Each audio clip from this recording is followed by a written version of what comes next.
अस्सलाम वालेकुम। आप देख रहे हैं नाइन बादर टीवी इंटरनेशनल और मैं हूं नसीर जर्मनी के स्टूडियो से।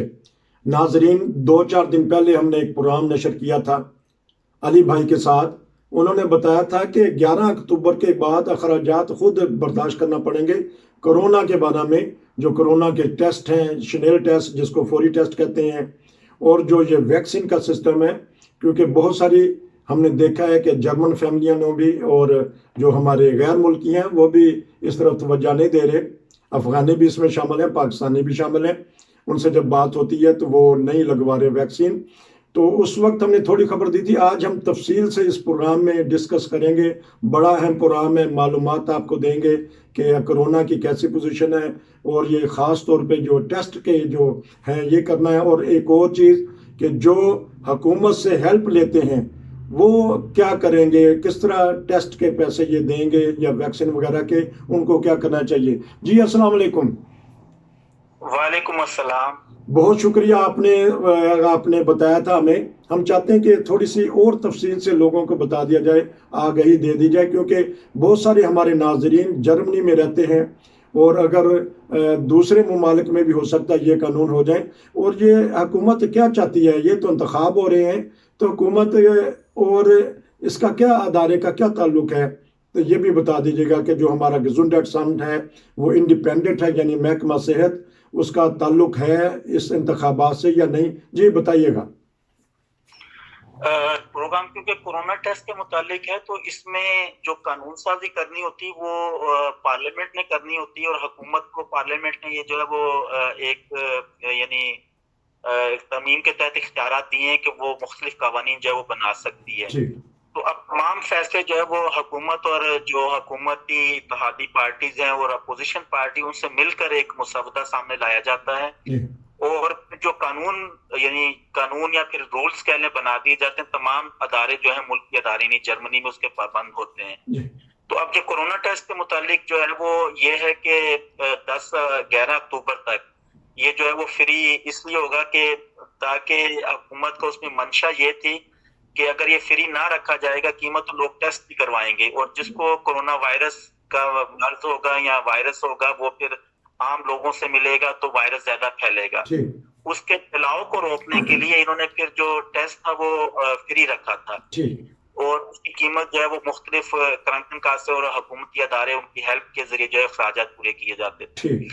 अब क्योंकि अगस्त में फिर इन्होंने दोबारा जो है उसमें तब्दीली की है, और उसके बाद इन्होंने काफी टाइम दे दिया है कि 11 अक्टूबर तक आप वैक्सीन लगवा लें। हुकूमत जो भी लगवाना चाहेगा वो 11 अक्टूबर से जो है वो 10 दिन पहले लगवा के 14 दिन जो होता है कि आपको मुकम्मल इसका तहफ़्फ़ुज़ हासिल हो जाता है, जी और टाइम पीरियड गुजर जाएगा। ठीक अब जो नहीं लगवाता वो उसकी अपनी सुस्ती और काहली है, ठीक तो फिर हुकूमत उसके खराजात क्यों पूरे करे। ठीक। तो ये दबाव जब वो मुआशरे की तरफ से भी बढ़ रहा था, तो अब इन्होंने 11 अक्टूबर तक जो है वो ये रखा है कि उसके बाद जो है वो हर एक को खराजात खुद बर्दाश्त करने पड़ेंगे जो भी टेस्ट करवाएगा। तो कितने अखराजात होंगे, क्या सोच के रहना चाहिए कि कितने अखराजात हो जाएंगे टेस्ट करवाने के और वैक्सीन लगवाने के।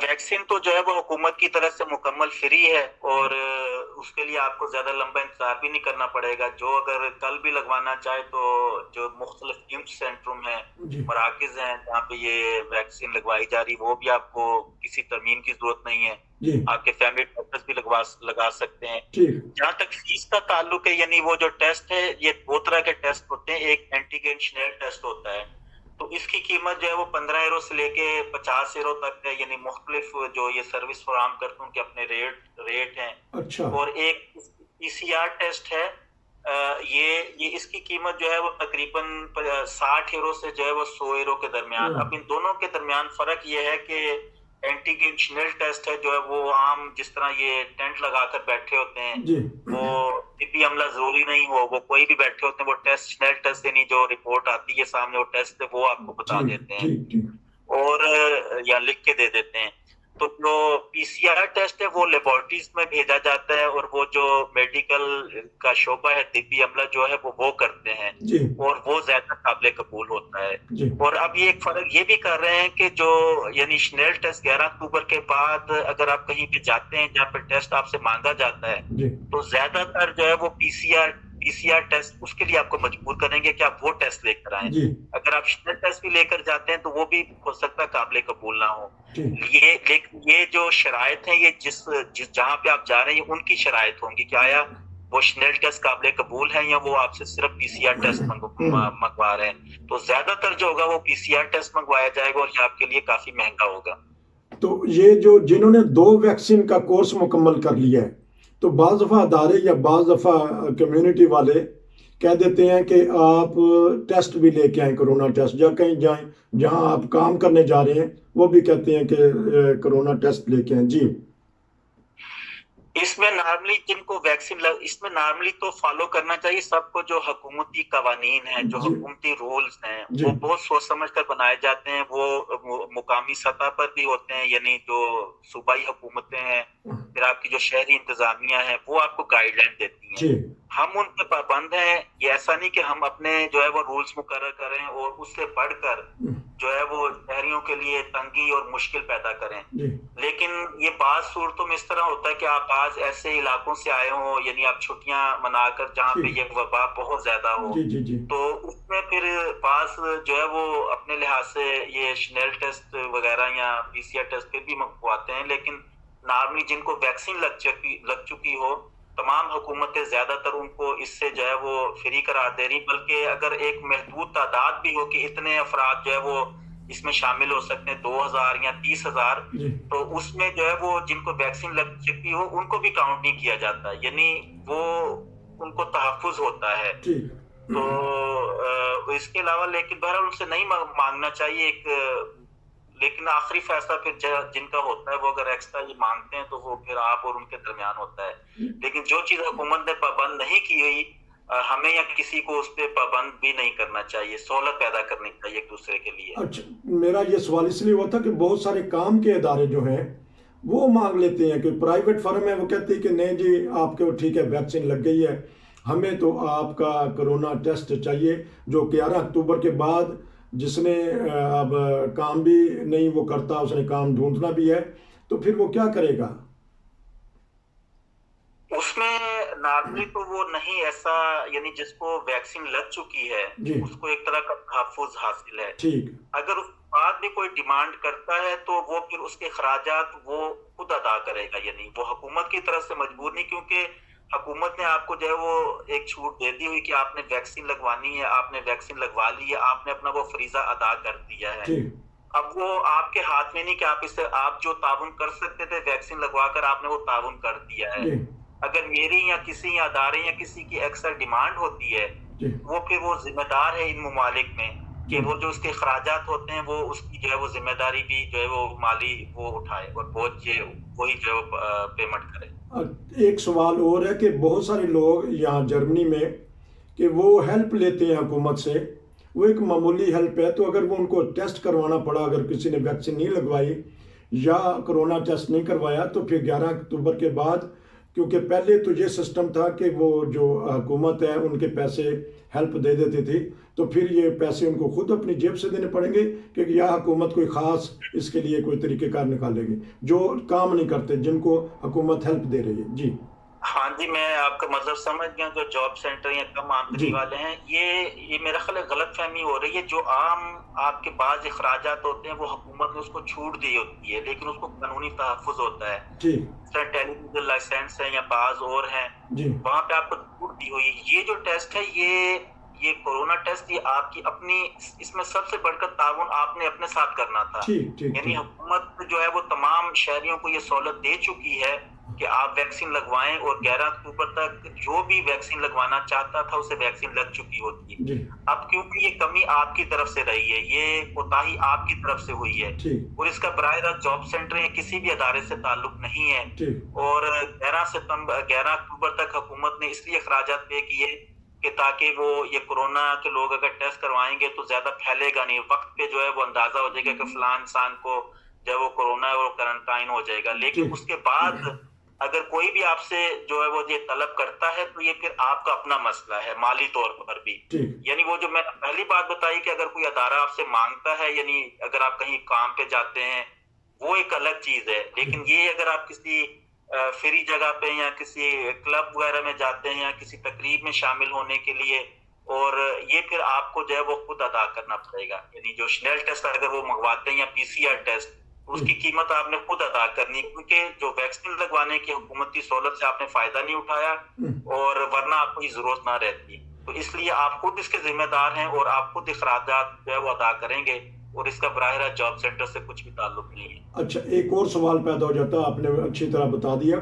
जो अजील में वर्बे हैं, जो नए हैं, उनके केस पास नहीं है, वो सारा दारोमदार हुकूमत के ऊपर होता है, तो वो फिर क्या करेंगे? हालांकि उनको जो किसी ज़माने में 10 यूरो डॉक्टर को देने पड़ते थे, वो भी वो नहीं देते थे, क्योंकि फिर हुकूमत उनको करती थी, मदद करती थी।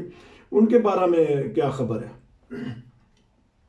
उनके बारे में नसीर भाई, जिस तरह ये जो भी मैंने पहले जो असूल बताया वो ये कि कोताही किसकी तरफ से, अगर तो वो यहाँ पे 4-5 माह से मुकीम है ठीक, और उनको ये पेशकश, उनको ये सहूलत मौजूद थी कि वो ये वैक्सीन लगवाएं, ठीक, और उन्होंने अगर नहीं लगवाई तो ये फिर उनकी कोताही है। अगर तो कोई अजील पर आता है, 1 हफ्ता उसको जर्मनी में हुआ है आए हुए, या 2 हफ्ते या 3 हफ्ते, ठीक, उसकी किसी जगह पे जाहिर उसको वैक्सीन वो लगाएंगे खुद ही। यानी तो अगर उसको किसी ऐसी जगह जाना पड़ता है जहाँ पे टेस्ट वगैरह, तो उसके तमाम अखराजात जो वो हुकूमत यहाँ पे उठाती है। अच्छा, इसमें सवाल जो है कि आपने अपनी मर्जी से और नहीं लगवाई वैक्सीन, तो ये फिर आपकी कोताही में आता है, और अगर आपसे डिमांड की जाएगी तो उस माली अखराजात के जिम्मेदार आप हैं। ठीक, अगर आपको चंद हफ्ते या 1-1.5 महीना यहाँ हुआ है और 2 खुराकें नहीं लगी, उसके बाद 14 दिन नहीं गुजरे, तो जाहिर इसमें आपकी कोताही नहीं है। तो उसके लिए फिर ये जिम्मेदार रियासतें हैं, जिम्मेदार हुकूमतें हैं, वो फिर अपनी जो जिम्मेदारी है वो बहरहाल माली लिहाज से भी जो पूरी करती है। जबरदस्त। एक आखिरी सवाल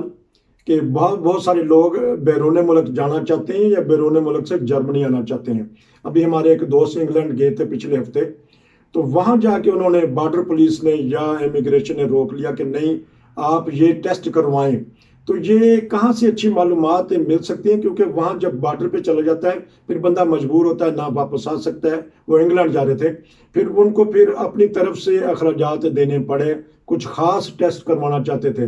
तो ये मालूमात कहाँ से ली जा सकती हैं और ये क्यों ऐसी चीज़ करती हैं? ख़ास तौर पे बाज़ हुकूमतें जब वो बॉर्डर पे उनके बंदा आ जाता है तो उसकी मजबूरी से फ़ायदा उठाती हैं, उनसे उससे पैसे लेती हैं टेस्ट के। ये मेरा ख्याल तासुर ये जाता है, वो फायदा नहीं उठाती। ये असल में जो कोरोना रूल्स है ये लास्ट टाइम और इतने तब्दील होते रहे ऊपर नीचे, और मुख्तलिफ 1 हफ्ते के बाद दूसरा रूल्स लागू हो रहा है, 2-3 हफ्ते के बाद तीसरा, चौथा, और फिर कितने इलाकों में वबा कैसी फैल रही है।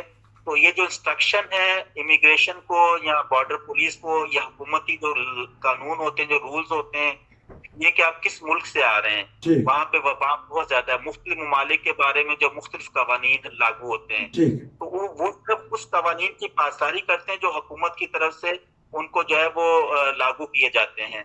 तो जिस मुल्क में भी आप जा रहे हैं, जाने से पहले 2-3 दिन कबल जो है वो आप उसके रूल्स पढ़ें कि मसलन इंसान एक जो है वो आज जो प्लान बना रहा है उसने जाना है 1-1.5 हफ्ते के बाद, और 1-1.5 हफ्ते के बाद बिल्कुल और रूल्स लागू हो रहे हैं, और वो आज के रूल्स को लागू करके निकल सोचता है।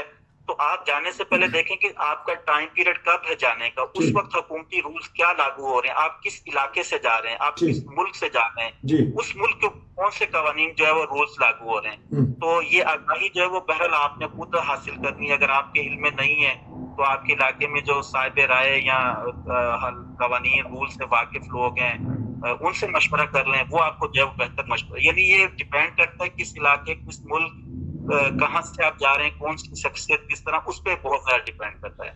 अच्छा, क्योंकि आप जर्मनी के दिल फ्रैंकफर्ट में रहते हैं, कैसी गहमा गहमी है? क्योंकि जहाँ मौसम अच्छा था राइन वैली में, इधर राइनगाउ में, रोडेसाइम के इलाका में सारी दुनिया बाहर निकली हुई थी कल।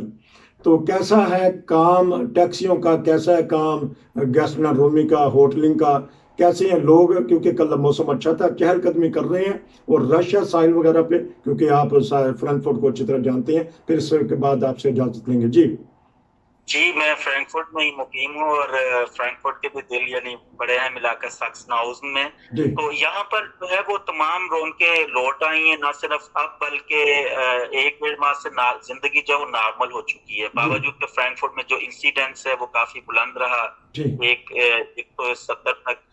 वो इसके तमाम क्लब्स वगैरह खुले हुए हैं। जो यहाँ की बुंडेसलीगा है फुटबॉल की, उसमें 25,000 तक लोग जा सकते जी हैं। वाह। शहर मार्केटें भरी हुई हैं, जी और जो पैदल दरिया के किनारे जो है लोगों की बहुत बड़ी तादाद है। गैस्ट्रोनॉमिस्ट जो है, जो रेस्टोरेंट है, जो होटल्स हैं, जी तकरीबन तमाम जो है भरे हुए रोड पे जो है वो लौट आई हैं। जी और ऐसे जैसे कोरोना पे मबनी जो है वो वबा हो ही ना। ठीक। अलबत्ता जो लोग हैं वो उसकी पाबंदी करते हैं। जो रूल्स हैं, मास्क वगैरह पहनना, फासले की पाबंदी जरा कम हो गई है, जी जो देखने में आती है। लेकिन बहरहाल रौनकें जो है वो लौट आई हैं और शहर जो है वो भरा हुआ है।